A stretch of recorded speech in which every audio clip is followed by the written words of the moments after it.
Ráda bych vám představila Krtkův naučný tablet, který je výborným pomocníkem pro snadné a zábavné učení.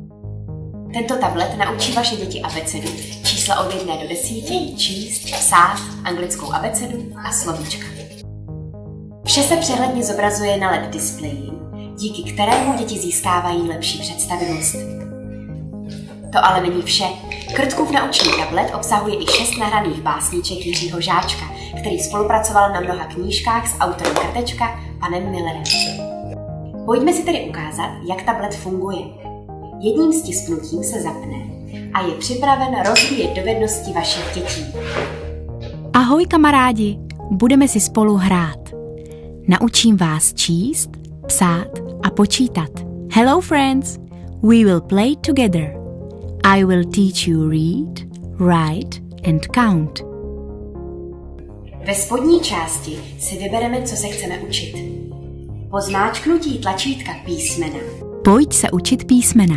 Si postupně můžeme zvolit písmenka, A, která uslyšíme a zároveň uvidíme na displeji. To stejné platí i u čísel. Pojď se učit čísla. A čtení. Pojď se učit číst. B. Banán. B. A. N. A. N. Banán.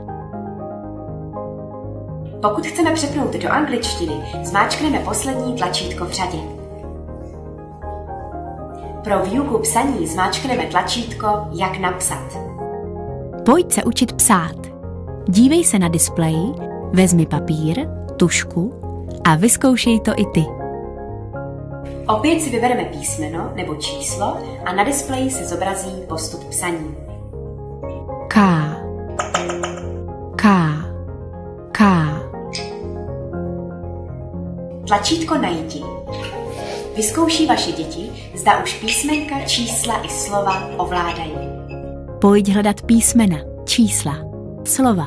Kde je písmeno P? Vidíte, jak je to jednoduché a hravé. A po učení přijde čas i na zábavu. Děti se mohou naučit 6 básniček, které uslyší po zmáčknutí žlutých tlačítek. Básničky jsou zároveň vyobrazeny v textové formě na obalu. Loudavý šnek. Šneku, šnečku, ty jsi louda, lezeš strašně pomalu, nepředhoníš lenochoda, želvu ani žížalu. Tu máš kolo, vyskoč na něj, chce to kapku odvahy. Projedeš se po paloučku, zajedeš si do Prahy. Pěkně šlápni do pedálů, ať to fičí, hurá, vpřed. Kdo má kolo, kamaráde, může objet celý svět. Krtkův naučný tablet pomáhá dětem rozvíjet slovní zásobu, představivost a logické myšlení. Zdokonaluje jemnou motoriku, zrak a sluch.